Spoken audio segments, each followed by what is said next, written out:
Não, isso gostoso. eu tenho É certeza. gostoso. Até o momento que eu não tinha tido um encontro, assim, com Deus, eu ficava me questionando, como é que é? Porque, tipo assim, amigos meus, muito próximos, eu sei que eles não estavam mentindo pra mim. Pô, tem um moleque pra mim que ele falou assim, mano, eu sento com Deus lá na laje de casa, eu puxo uma cadeira pra ele e troco uma ideia. Eu falei, cara... Tá viajando. Eu falei, mano, tá, mas é isso, mas você é meu parceiro, vou acreditar. E aí várias pessoas falando, dando testemunho, e eu ficava assim, caramba, mano, o que eu faço? Eu não tô acessando esse portal, eu não tô fazendo certo, não tô orando direito. Aí até que um dia eu senti a presença de Deus, desabei, chorei sem motivo algum, assim, né? E aí eu senti isso. E aí foi onde eu tive a certeza, assim, minha, que Deus existe. Até anteriormente a isso, era tipo uma incógnita. Ou algo de tipo assim, preciso ver pra crer. Toda pessoa vai ter esse contato com a graça de Deus?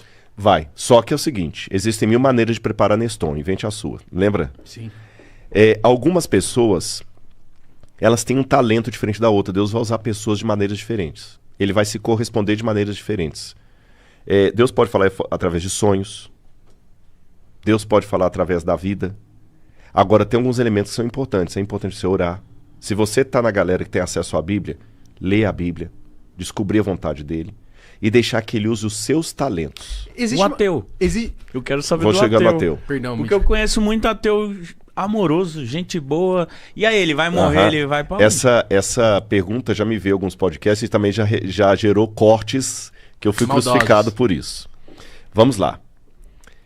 Lembra que eu contei a história, não estou comparando o ateu a um pervertido, mas apenas para ilustrar. Galera, você que é ateu que está me ouvindo, é para ilustrar. Entenda que é uma ilustração.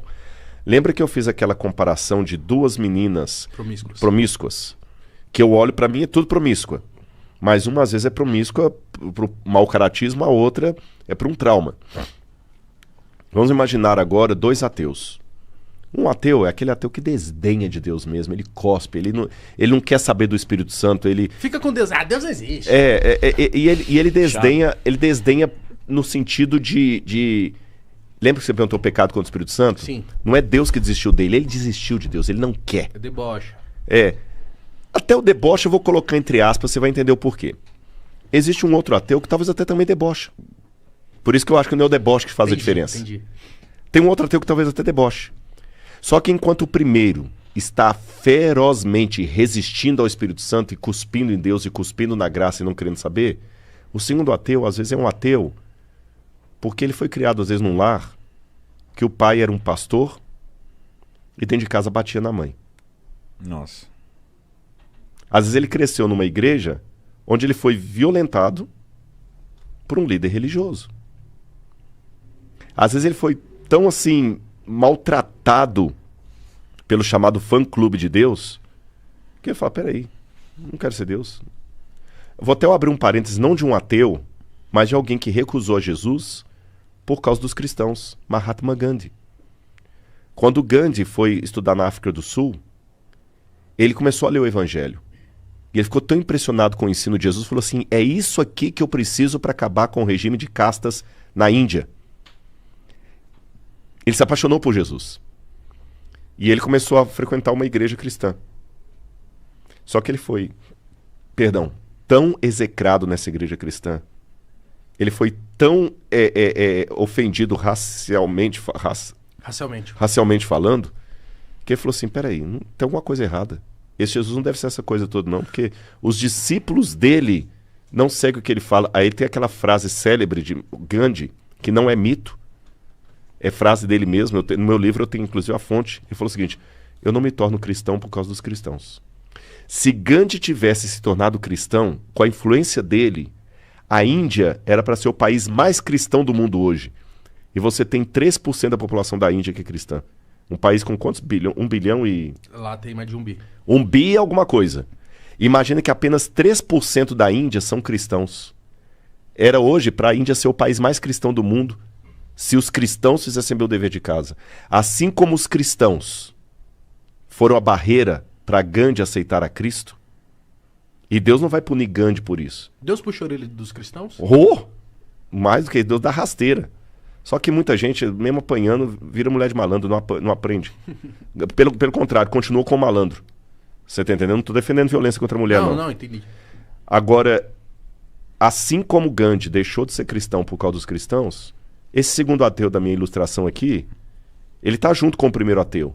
Mas ele tá sendo ateu assim porque, sabe, ele tem um trauma que jogou aquilo. Há também o caso do ateu que não tem trauma nenhum, mas ele é honesto com as dúvidas dele. Eu vou contar a história de um ateu com quem eu estudei a Bíblia. Você estudou a Bíblia com um ateu? Com um ateu, e ele aceitou a Jesus, só que ele morreu, já faleceu, e esse ateu é famoso. Peter Gasper. Se tiver uma galera assistindo a gente que é da área de engenharia, arquitetura, vocês estudaram Peter Gasper na universidade, porque ele era um mago das luzes, alemão ainda para completar. Alemão. O Cristo Redentor foi ele que iluminou. Nossa. Os primeiros capítulos do Rock in Rio, acho que até o Rock in Rio 4 ou 5, foi ele que fez toda a iluminação do Rock in Rio. O cara era Brabo. pica. A maior parte das novelas da Globo, o Boni era amicíssimo dele. Ele trabalhava na Globo lá, e o Boni, tudo lá com ele. E o Peter, alemão e ateu. É uma combinação complicada, porque além de ateu, alemão. Por que eu tô falando complicado? Porque o alemão é muito cartesiano, o alemão é... Aí eu lembro quando eu comecei a estudar a Bíblia com ele, a primeira coisa que ele me pediu foi assim, você vai estudar a Bíblia comigo, eu vou aceitar. Mas eu preciso de um atlas e uma cronologia. Aí, olha como é que o alemão raciocina. As perguntas que vocês estão me fazendo aí, ele faz o seguinte, não, primeiro você tem que contar a história da Bíblia na ordem e onde aconteceu, senão eu não vou entender nada. Interessante, né? Estudo na Bíblia. Sabe onde é que foi o momento que ele encontrou com Deus mesmo no estudo? Quando? Quando eu, sem julgá-lo, procurei calçar o sapato dele. O Peter fugiu para o Brasil depois da Segunda Guerra Mundial. Ele não era tão velho assim, mas assim, eles tiveram que vir para o Brasil porque a Alemanha ficou pagando essa conta por muito tempo. A Alemanha virou um buraco. E eles vieram para o Brasil. E ele sofreu muito no Brasil também, sofreu na Alemanha. E ele tinha alguns problemas de família, de sofrimentos, que ele não conseguia lidar com aquilo. Aí o dia que eu entendi isso, eu falei, Peter, eu entendo. E eu demonstrei uma verdadeira empatia por ele naquele dia. Eu não estava assim querendo ganhar um cara para uma religião, querendo ganhar um debate. É isso que nós, pregadores, devemos aprender. A focar na pessoa. A gente não quer focar na pessoa, a gente quer focar no debate. Eu quero provar que eu tô certo, eu quero provar isso aqui. O ego, eu quero provar que a minha religião que é certa, eu quero provar que eu que sou... A minha igreja é a única... Você entendeu? Sim. Ou mesmo que eu fale que não é só a minha igreja, mas só vai pro céu quem concordar comigo. Essa arrogância. Eu sou doutor em Deus. Eu parei de ir na igreja um pouco por conta disso. Eu sei que é um erro meu, eu devia ter procurado outras e tentado de novo. Mas eu ia pra igreja e começou uns discursos lá que eu falei, que é isso? Começa a olhar a pessoa. Repito, não é fazer vistas grossas ao erro. O erro tem que ser denunciado. Mas não no sentido legalista da palavra. Eu falei, Peter, eu te entendo. E Deus também te entende. Sabe por que você é tão ateu assim? Eu acho que agora eu entendi o seu ponto. É porque você tem tantas dores da vida que você ainda não conseguiu explicação para elas, que é mais fácil para você lidar com a certeza que não tem ninguém lá em cima do que trabalhar com a hipótese de Deus. Porque se você trabalhar com a hipótese de Deus, você tem que ter alguém para odiar. É, porque sua vida tá indo mal, né? E ele não fez nada. Traduzindo até numa parábola. Dói mais. O que dói mais? Uma criança órfã que a mãe morreu no parto, ou a criança órfã que a mãe entregou porque não quis ficar com ele? A criança que foi a segunda. Então a mesma coisa. É melhor seguir a linha de Nietzsche, Deus morreu. Porque se Deus morreu, a criança e a leucemia que vocês me perguntaram... É justificável, entre aspas. Eu não tenho quem culpar. Mas como que Deus olha os ateus, então? Aí que eu vou chegar no seu ponto. O Peter, nesse dia, começou a chorar, e um alemão chorar.